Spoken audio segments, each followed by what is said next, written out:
अकबर के दरबार में पूरे मंत्रियों द्वारा महाराज को बोला गया, आप केवल बीरबल को ही हर जिम्मेदारी देते हैं और हर काम में उन्हीं की सलाह ली जाती है। इसका मतलब यह है कि आप हमें अयोग्य मानते हैं, मगर ऐसा नहीं है, हम भी बीरबल जितना ही योग्य है।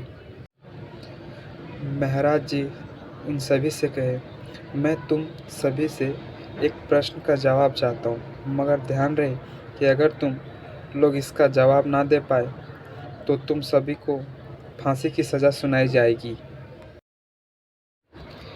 दरबारियों ने झिझक कर महाराज से कहा, ठीक है महाराज, हमें आपकी ये शर्त मंजूर है, लेकिन पहले आप प्रश्न तो पूछिए।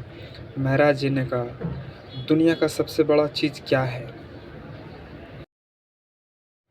इस पर मंत्रीगणों ने राजा से इस प्रश्न का उत्तर देने के लिए कुछ दिनों का मोहलत मांगी।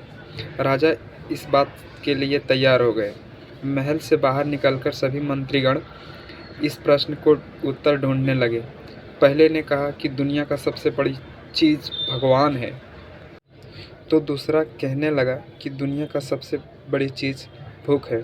तीसरे ने दोनों के जवाब को नकार दिया और कहा कि भगवान कोई चीज़ नहीं है और भूख को भी बर्दाश्त किया जा सकता है। इसलिए राजा का प्रश्न का उत्तर इन दोनों में से कोई नहीं है। यह सवाल सुनकर सभी मंत्रीगण एक दूसरे को मुंह देखने लगे। महाराज ने उनकी ये स्थिति देखकर कहा, याद रहे कि प्रश्न का उत्तर सटीक होना चाहिए, मुझे कोई अटपटा सा जवाब नहीं चाहिए। धीरे धीरे समय बीतता गया और मोहलत में ली गई सभी दिनों भी गुजर गए। फिर भी राजा द्वारा पूछे गए प्रश्न का जवाब न मिलने पर सभी मंत्रीगणों को अपनी जान का फिक्र सताने लगा। कई अन्य उपाय न मिलने पर वो सभी बीरबल के पास पहुँचे और उन्हें अपनी बात को बताया। बीरबल पहले से ही इस बात से परिचित थे। उन्होंने उनसे कहा, मैं तुम्हारी जान बचा सकता हूँ, लेकिन तुम्हें वही करना होगा जैसा मैं कहूँ। सभी बीरबल की बात पर राजी हो गई। अगले ही दिन बीरबल ने एक पालकी का इंतजाम करवाया। उन्होंने दो मंत्रीगणों को पालकी उठाने का काम दिया, तीसरे से अपना हुक्का उठवाया और चौथे से अपने जूते उठवाए और स्वयं पालकी में बैठ गए। फिर उन सभी को राजा के महल की ओर चलने का इशारा दिया।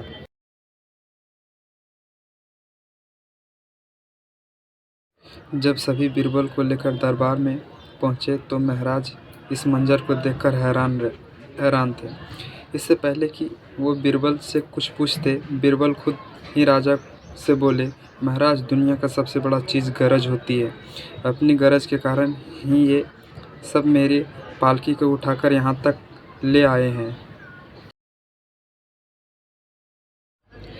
यह सुनकर महाराज मुस्कुराए बिना ना रह सके और सभी मंत्रीगण शर्म के मारे सिर झुका लिए खड़े रहे।